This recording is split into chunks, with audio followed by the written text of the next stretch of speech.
Coming off the bye week, Northwestern has to get some stuff going. Let's take a look at some areas that Northwestern can improve. You are Locked On Northwestern, your daily podcast on the Northwestern Wildcats, part of the Locked On Podcast Network, your team every day.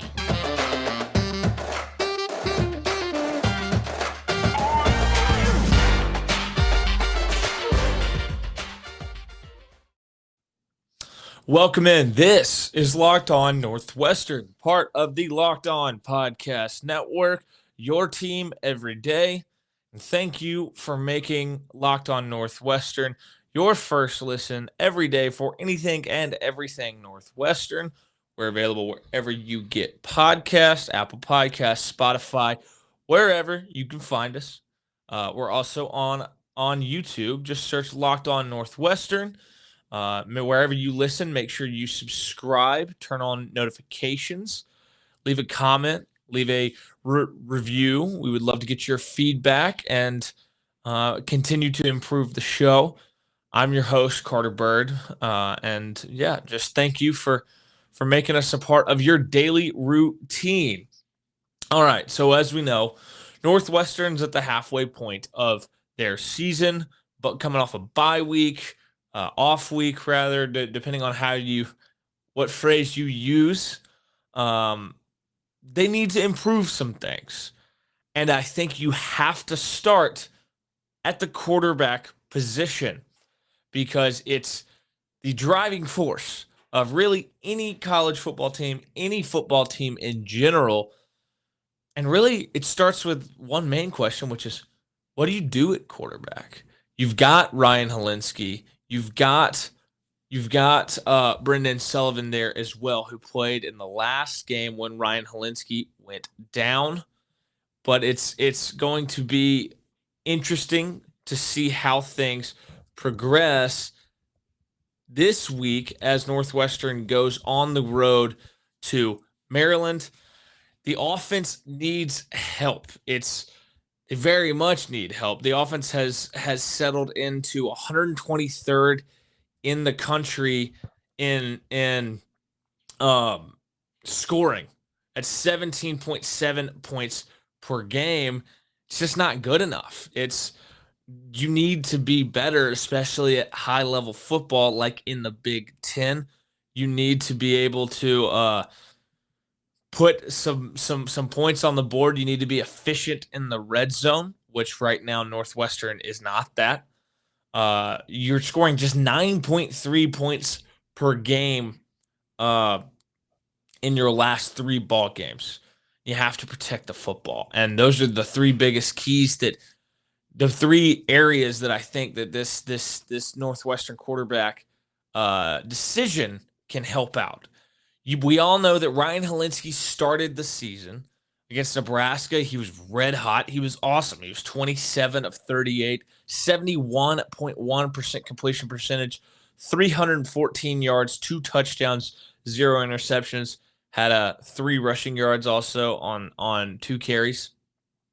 Against Duke, he was really solid again. I mean, he was putting up good numbers. 36 of 60. The completion percentage dropped a little bit, but 435 yards, 2 touchdowns, 1 interception, 4 carries for -5 yards this time. Then we get to the stretch of 4 games that really were not consistent at all. And you had Southern Illinois, SIU, 27 of 43, 62.8% completion percentage, which doesn't look that bad right there. And then you see he only had 213 yards passing.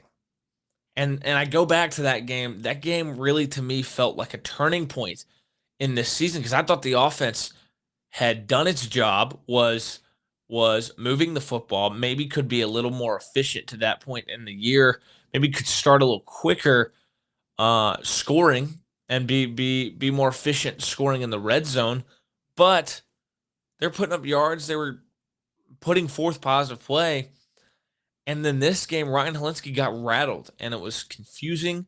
Southern Illinois, as I've noted before, was allowing like 380 yards passing a game coming in. So he had a touchdown and 2 interceptions. He had 6 carries for 4 yards. And I'm going to keep mentioning his rushing stats because that's key when you bring up the other guy in this equation.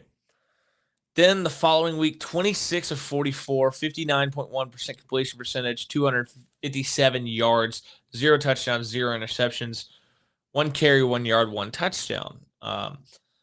Yeah, I thought that maybe the Miami game was a little bit of a bounce back after Helinski just, for whatever reason, was not comfortable, was rattled, felt rushed, even though it really wasn't that rushed against SIU.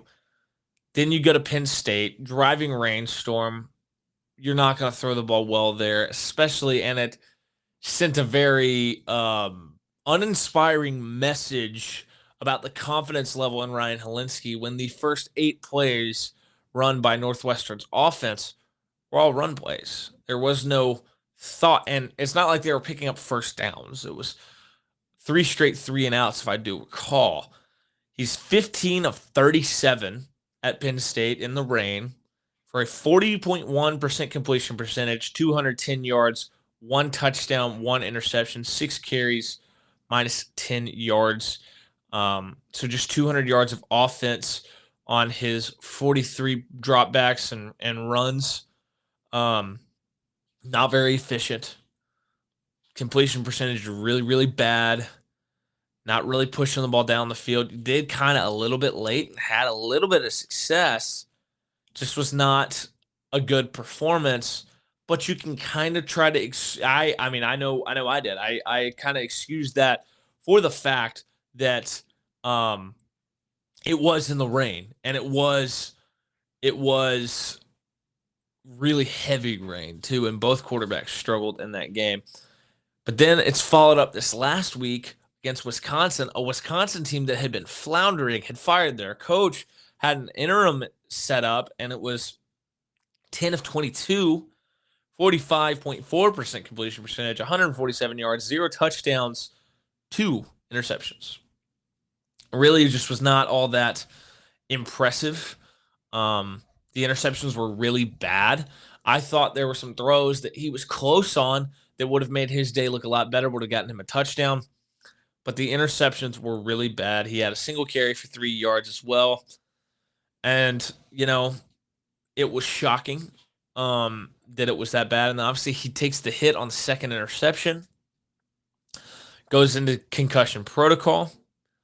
Have not officially, I guess, heard the status for Saturday, but I would imagine after a week off, he's probably good to go. At least that seems to be your typical pattern in my eyes. And then Brendan Sullivan comes in, and there's, after an initial period of maybe a little bit of panic, because his first time in there and game was going really, really fast on him. And he even talked about that in his post-game presser.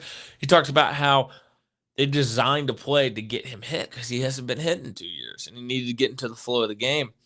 He even said that he kind of ran around like a chicken with his head cut off, and Fitz acknowledged that. Fitz said early it looked like he had never been in a game before. It looked like it was apparent that he didn't have any experience. But then he settled in, and honestly, I think he provided a pretty decent little spark. He was 11 of 17 for a 64.7% completion percentage, 114 yards, a touchdown, 0 interceptions. But the 10 carries for 33 yards is what I find interesting, because that's something that Ryan Helinski doesn't have.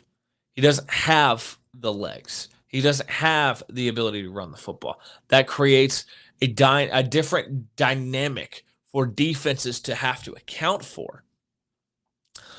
Now, when you listen to Fitz talk this week, it seems like Helinski's back taking first-team reps, or at least the majority. But I don't think that necessarily means that this job isn't up for grabs. I mean, Fitz talked about how tight the competition had been. And Brendan Sullivan, he said, has been taking a lot of first-team reps all season long. I mean, it feels like he's getting more first-team reps in practice. Feels like he's practicing well, according to Fitz. He's preparing well. And he had moments where he showed a spark. Not this past Saturday, but the Saturday before against Wisconsin. And he showed some toughness out there. And I think that carries some value. I mean, especially when you've got an offense that of recently is only scoring 9.3 points per game, has all of a sudden lacked any dynamic nature. You need to find some way to inject some energy, a spark, some dynamism. I don't know if that's a word. We're going to use it though. And especially when you look at the fact that this offense is below average at finishing off drives and is below average at creating opportunities for itself. It's extremely inefficient. In fact, according to Stats of War on Twitter, it's the most inefficient offense in the Power 5.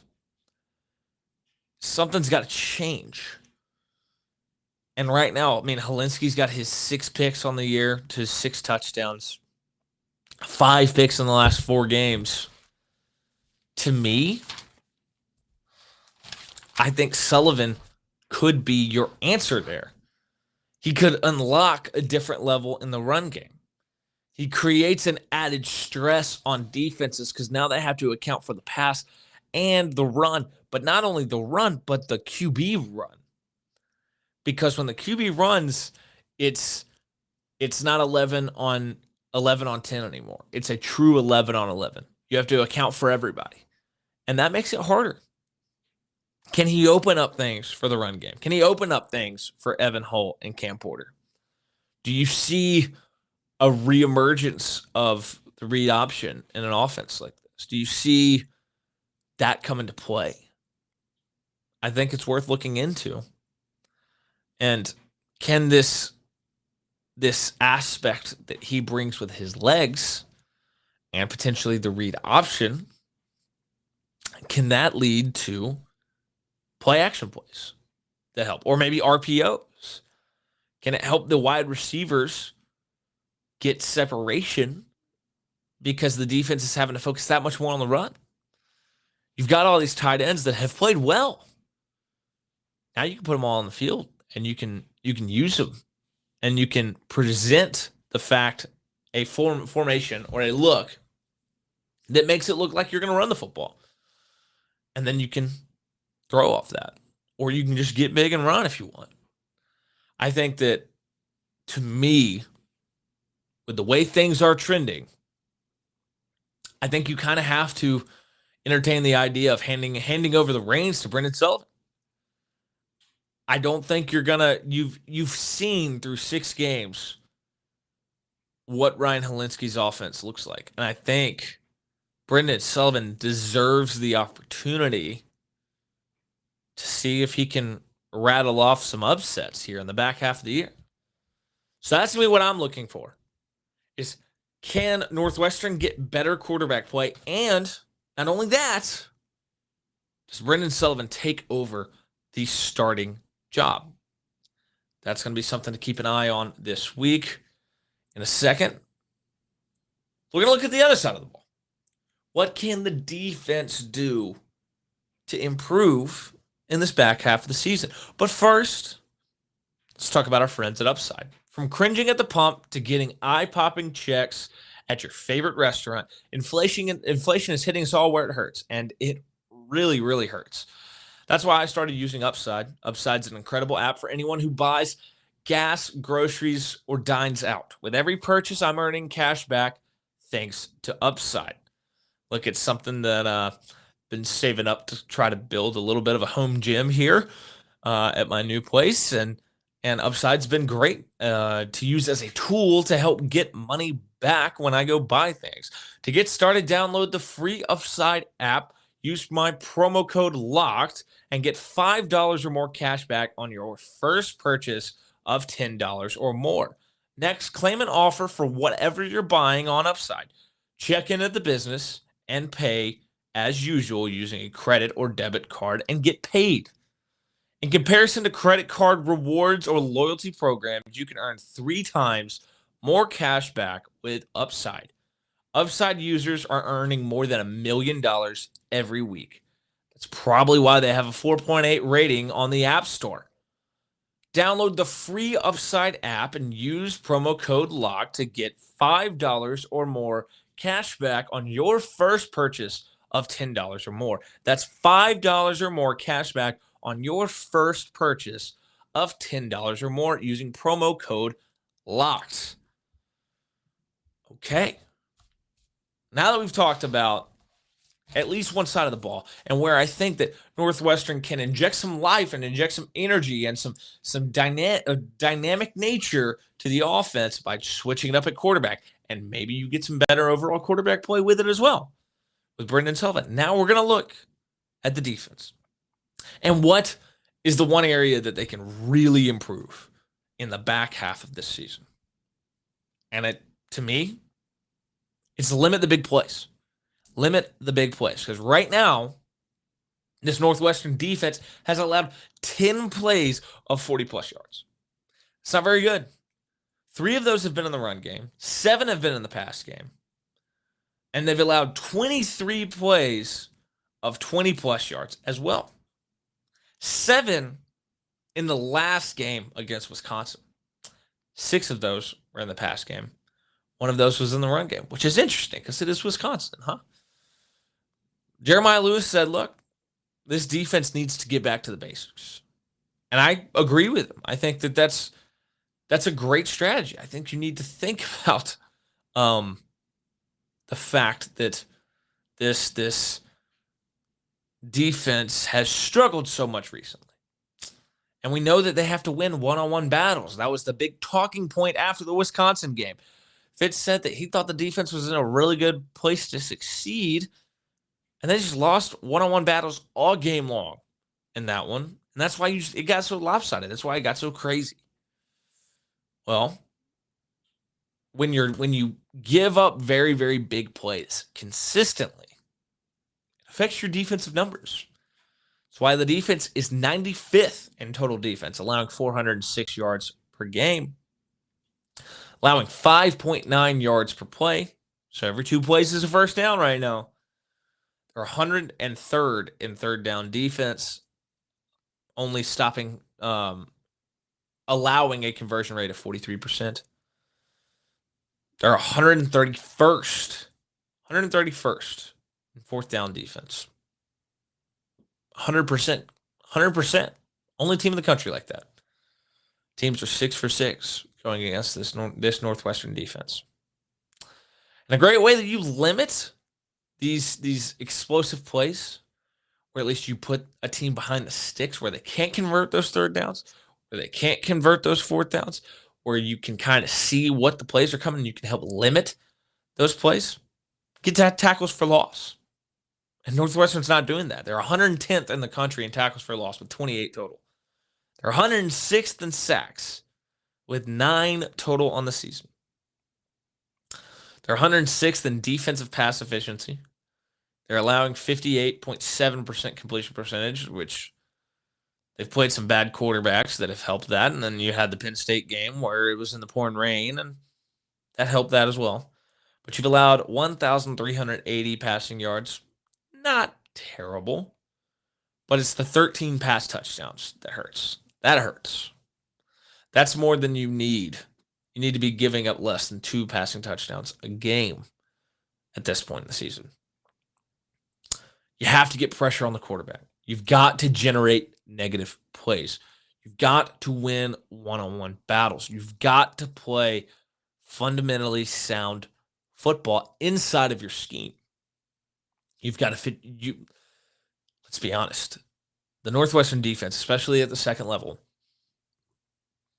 is not athletic enough, is not talented enough to mess up assignments, to miss assignments, to blow assignments, and get away with it. That can't happen. You got to make all your run fits.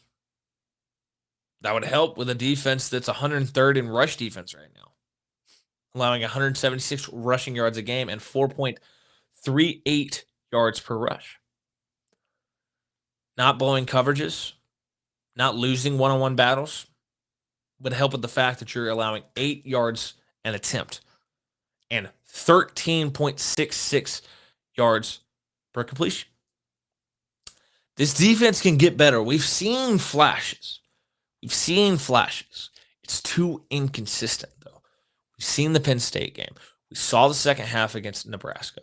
We've seen the Miami game. I mean, we've seen several performances that would make you believe that this team, this defense, is capable of a lot more than what we've seen so far this year. But it starts with limiting big plays. Can't give up 80 yards on a pass play against Duke. You can't give up huge runs in the run game.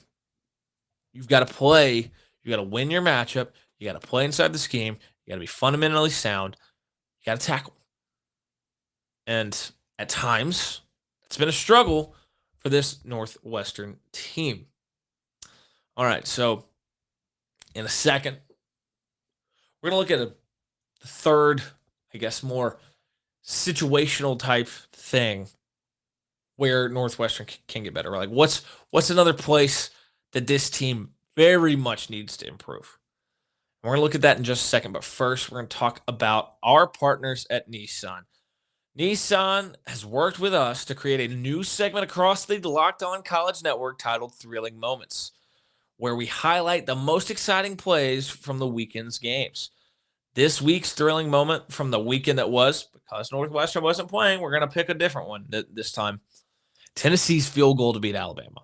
I mean, David finally knocking off Goliath after 15 years of losses.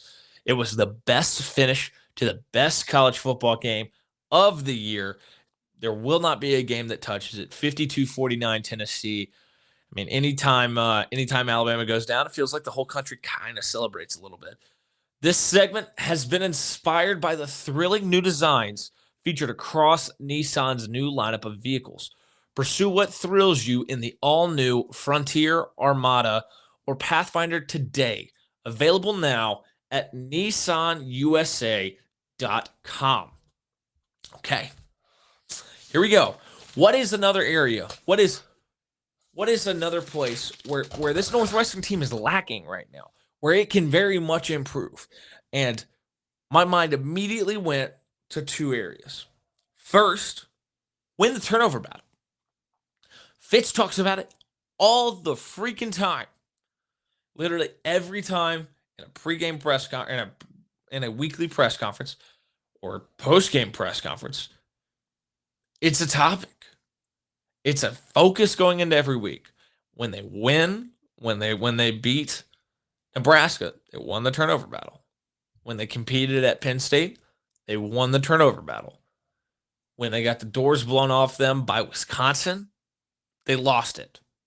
When they've lost these other games, these other closer games, they've lost the turnover battle.